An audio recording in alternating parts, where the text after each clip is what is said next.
Hey, good afternoon, First Baptist Church. As a pastor, I think it's good always to be very transparent with the membership. So I want to be upfront and tell you this, that yes, in the last week, 2 of our members have tested positive with COVID. However, while they were in attendance in our church, they had no symptoms, no signs of COVID.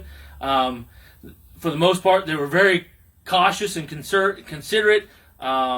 So I think that our church is very safe, okay, very protected. They wore masks, and for the most part, social distance. As you know, we try to practice that in our church. So I want you to know there's no huge concern. However, we want to be cautious and considerate.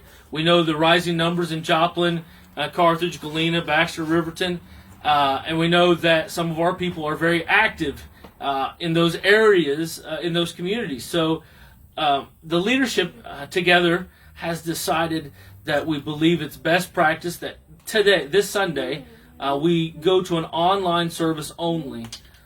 We know that there are, that's okay. We know that there are several teachers that are sick and will not already be able to be in attendance, but also we just want to protect, to the best of our ability, our members. As a pastor, it's part of my goal. I'm called the shepherd, the under shepherd, and so my goal is not only to feed the sheep, but also to protect them as best I know how. And so this is one of the ways. Until we give the incubation time, we can watch that to see if the COVID has passed on to anybody else in our church. As far as we know, the 2 people who have COVID tested positive for it did not come in contact with it at our church. So that's a blessing. I also want to ask you to be considerate and to pray for those who have COVID. Hey, this is not an easy thing to go through. For most people, it's not just the flu. It's not just the cold.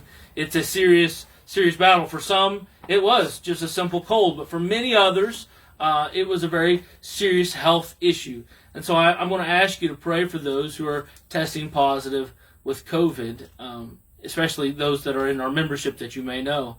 Also, pray for our school district. Man, this is a hard thing to do. They're working overtime with contact tracing and contacting students and parents and letting them know if they've been in contact with COVID. And it is a burden on our school system to try to tackle the extra responsibilities that COVID brings into the school system.